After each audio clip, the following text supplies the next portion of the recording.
Hey, what's up, guys? So, just got back from QuakeCon, hanging out with a lot of awesome people there from the Tesla Legends community.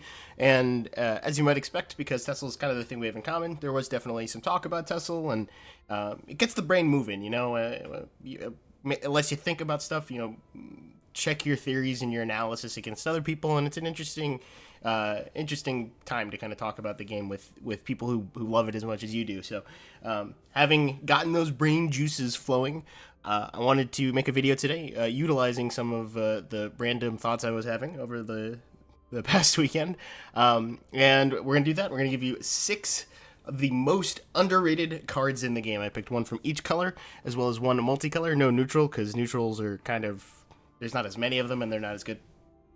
But we've got 6 for you today. These are the cards for whatever reason. I'll explain each is individually underrated. They're not all underrated for the same reason. I'll explain them as we go along, but yeah, let's just get started. So a decent amount of time ago, this old boy was a 4/3, and it was incredibly strong. One of the reasons it was strong is because with just one buff, any buff at all, it would be able to trigger off of itself. And that was a huge deal in terms of how high the power level was. It did get nerfed down to a 3/3 rather than a 4/3. And completely dropped off the face of the earth. I said earth. Completely dropped off the face of the earth. And you'll understand why, because it was definitely a lot harder of a card to use. But the upside of Ash Berserker never really went anywhere. The idea behind Ash Berserker is that inherently, if you're able to trigger this effect, that's almost game winning in its own, because you will have the 3/3 that needs to be removed or will continue to draw cards, plus you have whatever threat is triggering it. And that's really strong in decks that can utilize it. Now, these decks are kind of limited. This used to be a card that was in basically everything. I don't think that's really the case anymore, because you need something with a decent amount of threats. But if you're playing some of the more mid-range threats, like mid-range purple, anything with Warrior, Ebonheart, Conscription, not Conscription, Covenant, Warrior, and Veteran, I think all of those decks can utilize Ash Berserker very well, because generally the threats you're playing are going to be, very high attack anyway. And I think this is an interesting thing to look at in respect to those aggro decks, in that a lot of these mid-range / control decks that are coming up now, the Tribunals and the Guildsworns, they are ones that are really focused on getting 2-for-1s through board. And if you can start to punish the 2-for-1s by drawing a card and protecting this threat, that's something that can maybe deal with a little bit less than control decks in the past kind of could. So I think it's really interesting to look at Ash Berserker and basically every red aggro deck. Maybe just give it a try and see if it's still good enough for you, because in my experience, it has been very solid. Now, it's not the powerhouse it was. It's not auto-included in any aggressive archetype. It's not auto-included in any archetype. But I think individually you need to look at your deck with this card and see, is this something I want? Do I have the cards to support this? Because if you're already running them, give this guy a try. I think he's still a very strong card. Alright, I tried mostly in this to avoid new cards, because new cards, it's tough to figure out if they're underrated or if people just haven't gotten to the point where they figure them out yet. But I couldn't help it with this one. This is the card that really jumps out to me when I think, what is an underrated blue card? Because I think this card is absolutely fantastic. I was down on it when I initially reviewed the set. I thought it wasn't good enough to displace things like Daggerfall Mage and Doomfang Ally, and I think that's ended up being mostly the case. You could make an argument that Daggerfall Mage maybe should come out of these lists. I know some people have attempted it. I think Daggerfall Mage is still in a very good spot, at least until Sorcerer comes back, because there's no Sorcerer right now, so it's basically just Tribunal and Execute that can deal with it. But the Discerning Thief ends up being on that same power level around Daggerfall Mage, and in the end, while you are still taking those spots, you're probably not playing this over Doomfang or Daggerfall Mage. You still got more spots for the 3. You still got plenty of things you can put in your 3-drop slot besides that, and I think most specifically in decks like mid-range. Not necessarily in the mid-range Battle Mage, where I do think this belongs, but I'm looking more at the style of the slower mid-range. So we're looking at stuff like mid-range Mage, which maybe runs some more Prophecy, so using this to filter is a big deal. Assassin, so filtering through towards Burst is a really big deal. And my favorite place for it, which is the Rage Guildsworn. I think Grave Viper Brigand is a card that is run in just about every Rage Guildsworn deck. I think that's behind the times. I think this card is strictly better than Grave Viper Brigand in those decks, because it is giving you the same benefit, but a more consistent payoff. So with Grave Viper Brigand, most of the time it's going to be drawing 1 card a game max. With this, 1 loot is probably worth about half of a card, I would say.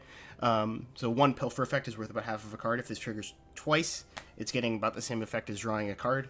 But it's not an all or nothing sort of thing. In a lot of situations where Grey Viper would do absolutely nothing, this card is allowing you to filter out whatever tools you don't need for any given matchup. And that is incredibly good for something with a good stat line. And it's just compared to some of the other ones, compared to some of the other things you could be playing at 3, just the fact that this has the 1 extra health point to trade into 3/3s like Golden Initiate or Brotherhood Slayer, I think this card is incredibly slept on. I think this is something that in the future is probably going to end up being a staple in just about every mid-range blue deck.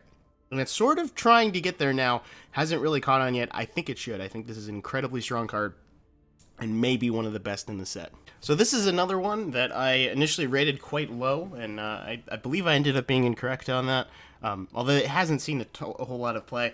When I rated it, I didn't think it would see play in any decks, and I also didn't think it was that strong. It didn't end up seeing play, but I do think it's a lot stronger than I gave it credit for.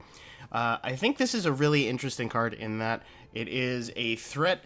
Just the attachment of Drain and draw a card on the same card is incredibly powerful, because against aggro decks you're sort of forcing removal, but at the same time you're getting replacement that also has Drain, although usually that doesn't matter that much. But it's a card that forces removal and also replaces itself, which is incredibly powerful against anything that isn't control. And even against control, this isn't a bad card to have because it's still drawing. A 6 mana 4/4 draw a card is not the worst thing in a control mirror. So obviously the hyperfast aggro decks can get underneath this, and 4 Drain isn't, game winning. A lot of times your opponent can just outrace the 4. But there is a lot of upside packed into this guy, and I think just the combination of Drain plus Replace itself makes it just so devastating against any deck where they need to keep your health total low, but they're trying. Basically, this can be something close to a 3-for-1 in a lot of cases if it's able to get a Drain off. So I think this is a really strong card, one to look at in basically every slow yellow deck, especially the creature-based rage decks, the creature-based mid-range / control decks. I think this card is really slept on, and definitely something to look at if you're building anything in control yellow. So if I had to pick one card in the game right now that was the most underrated card in the entire game, it would be Sly Marshblade. I think Sly Marshblade is an incredibly powerful card right now that I am amazed to see has not seen more play. So let me explain that. We've seen kind of a shift in how early games are built for certain control decks. Not all control decks, but certain control decks. You look at stuff like mid-range GUILDSWORN, Rage Crusader, and now the current versions of mid / control Tribunal. You see a trend towards well-statted stuff with a minor effect that helps you into the late game. The perfect example for this is Grey Viper Brigand. Grey Viper Brigand is a 3-mana 3/4, so it's going to contest most things on curve. And late in the game, as you get to the later stages, where you'll have the one in the graveyard and one in hand, it's going to draw a card. This does the exact same thing, but way more consistently than Grey Viper Brigand does, because this is just a hard, once you hit 7 Magicka, this is going to start drawing cards, rather than Grey Viper Brigand, which is, you need to find the second one.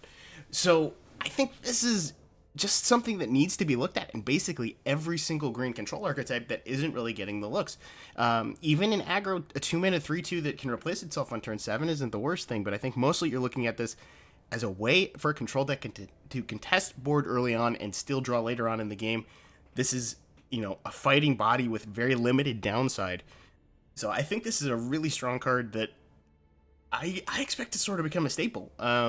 I'm not sure if it'll happen in this expansion or in the next couple ones, but I mean, when I've been looking at conscription decks and, making cuts from that deck and all of that stuff, unless I'm running Finish Off or Leaf Lurker, I think this card is better than Thieves Guild Recruit, just because it contests so much more directly. A 2-mana 1/2 is going to do so much less than a 2-mana 3/2, even if they can silence and prevent the draw. So I think it's a really strong card. I encourage all of you guys, if you have any control green deck, try running this, if not replacing Thieves Guild Recruit.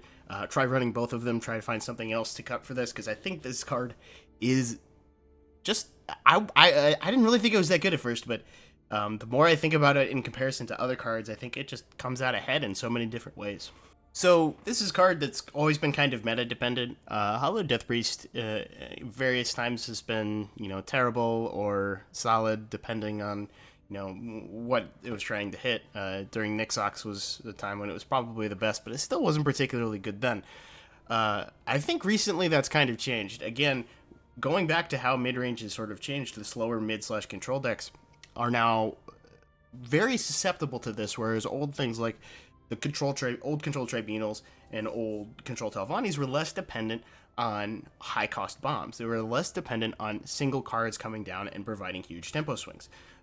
What they would do is mostly just win by attrition, and there's less of that. There really is less of that now. There's more tempo based control. There's more mid range based control, and this is a card that's really, really strong against those styles. Hollow Death Priest is a card that can be pretty dang devastating in a lot of situations against those styles, specifically when it's hitting something like a Wilds Incarnate, where this could be a straight up 3-for-1, and that's just crazy as a control deck. So where I think this is being slept on is not, because you guys already know all that probably, you already know the strength of it. I think this is something, it's not every deck, it's not every build, but I think this is something that people should look at running as a 3 of. This is not like, I'm not saying 1 of, I'm saying this is good consistently enough to run this as a 3 of in several different builds. Again, not every build, but I think this is in about as good a position as it can be in terms of meta call. I think it's been close in the past, and I think right now, at least right now, it's a very strong card, and it's incredibly underrated by a lot of people.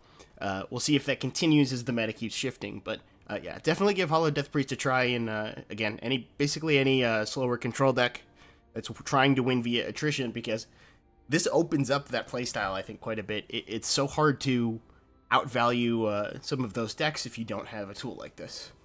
Last but not least, we have the Ab Man himself, Mr. Tyr. As I talked about, I have talked about it so much. I think with pretty much every single card, I've talked about the mid-range / control styles. It sort of blows my mind that this guy's not a staple in those. And maybe I've seen a little bit more of him lately, but those are decks that rely pretty heavily on prophecies. And it doesn't appear that way initially because they usually run about 20% prophecy density, but that's very specific. You want at least around that number because of how much better the deck plays from ahead than behind and how bad some of the comeback mechanics are. Usually the comeback mechanics are play a big guard and hope your opponent doesn't have the way to trick it so you can get a 2-for-1 out of that. And the way around that is prophecies. You're running stuff like Golden Initiate, Lightning Bolt, Javelin. You're running like devastating prophecies, really strong stuff that if it comes down at the right time is just going to instantly win you the game. I think Tyr is that exact same thing while also still being well statted on curve. Again, well statted stuff with a minor upside has a place in these decks and has a place in this meta. So I think Tyr is definitely something that should be auto included in those decks. If you're building anything slower in Crusader colors, I think Tyr should be in your deck because I think prophecies are incredibly strong right now. So I would look again at this guy. If you go double check your build, if he's not in here, find something to remove for him because he is incredibly strong right now. All right, thanks for watching, guys. Let me know what you thought about this. I could take a look at 6 most overrated cards, depending on how you guys enjoy this style of content. So just let me know in the comments. Even if I don't reply, I read them. I'm really bad at replying to YouTube comments, but yeah. Have a good one, guys.